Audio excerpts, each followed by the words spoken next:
welcome back to the reading of the poem of the Man-God, written by Maria Valtorta, Volume 2, Chapter 269, Part 3, The News of the Murder of John the Baptist.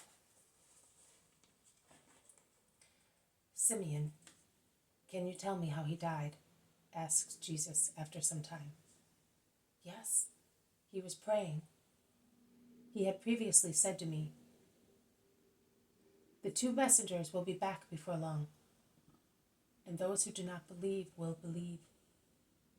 But remember, should I no longer be alive when they come back, I, on the point of dying, say to you, Jesus of Nazareth is the true Messiah, so that you may repeat it to the others. He was always thinking of you." The headsman entered. I uttered a cry. John looked up and saw him.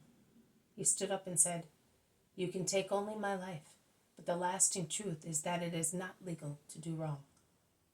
And he was about to say something to me when the headsman swung his heavy sword, while John was standing, and his head fell from the bust in a stream of blood that reddened the goatskin, while his thin face blanched, but his open eyes were still alive and accusing. The head rolled at my feet. I fell at the same time as his body, and as I fainted with grief. After Herodias had disfigured it, the head was thrown to the dogs. But we picked it up at once, and we tied it in a precious veil together with the trunk. And during the night we recomposed the body and carried it out of Machaerus. We embalmed it at daybreak in a nearby acacia thicket with the help of other disciples. But it was taken from us again to be slashed, because she cannot destroy it and cannot forgive him, and her slaves, fearing death, were more ferocious than jackals in taking the head from us. If you had been there, Manan, had I been there. But that head is her malediction. Nothing is taken from the glory of the precursor, even if the body is mutilated. Is that right, Master? That is true. Even if the dogs had destroyed it, his glory would not change.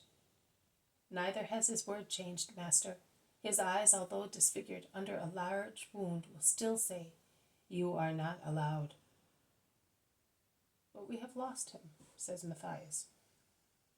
"And we are now your disciples, because that is what he said, and he told us that you already know." "Yes, you have been mine for months. How did you come?"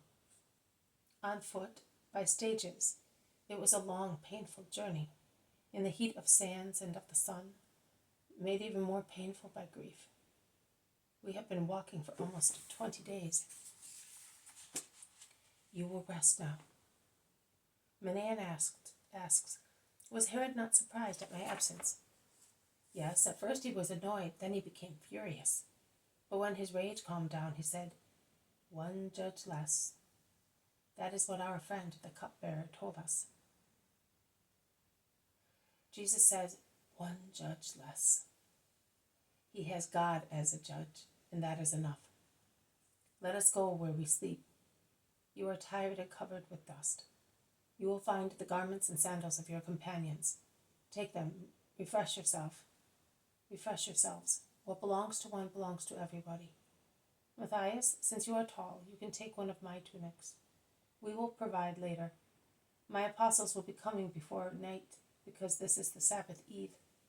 Isaac will be coming next week with the disciples, and later Benjamin and Daniel will come. Elias, Joseph, and Levi will be here after the tabernacles. It is time for others to join the 12. Go and rest now." Manaen takes them in and then comes back. Jesus remains with Manaen.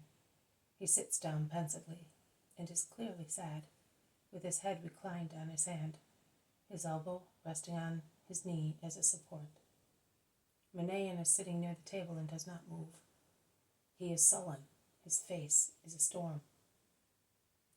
After a long time, Jesus raises his head, looks at him, and asks, "And what are you going to do now?" "I do not know yet. There is no purpose in staying any longer at Machaerus." but I would like to remain at the court to find out, to protect you according to what I learn. You had better follow me without any delay, but I will not force you. You will come when the old Manaan has been destroyed bit by bit. I would also like to take that head away from that woman. She is not worthy to have it. Jesus has a pale hint of a smile and says frankly, and you are not yet dead to human wealth, but you are dear to me just the same. I know that I shall not lose you, even if I have to wait. I know how to wait. Master, I would like to give you my generosity to comfort you, because you are suffering. I can see it. It is true, I am suffering, very much. Only because of John? I do not think so. You know that he is in peace. I know that he is in peace, and I perceive him close to me. Well then, Manaan, what does dawn precede? The day. Master, why do you ask me?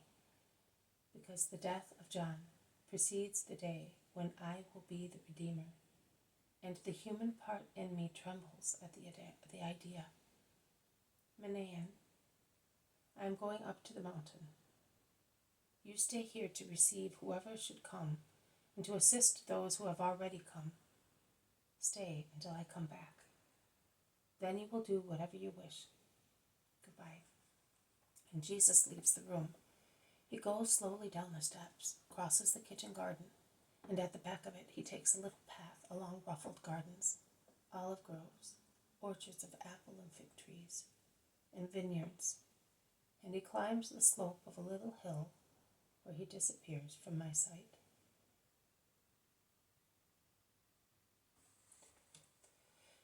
This has been a reading from the poem of the Man God, written by Maria Valtorta, Volume 2, Chapter 269, Part 3, The News of the Murder of John the Baptist.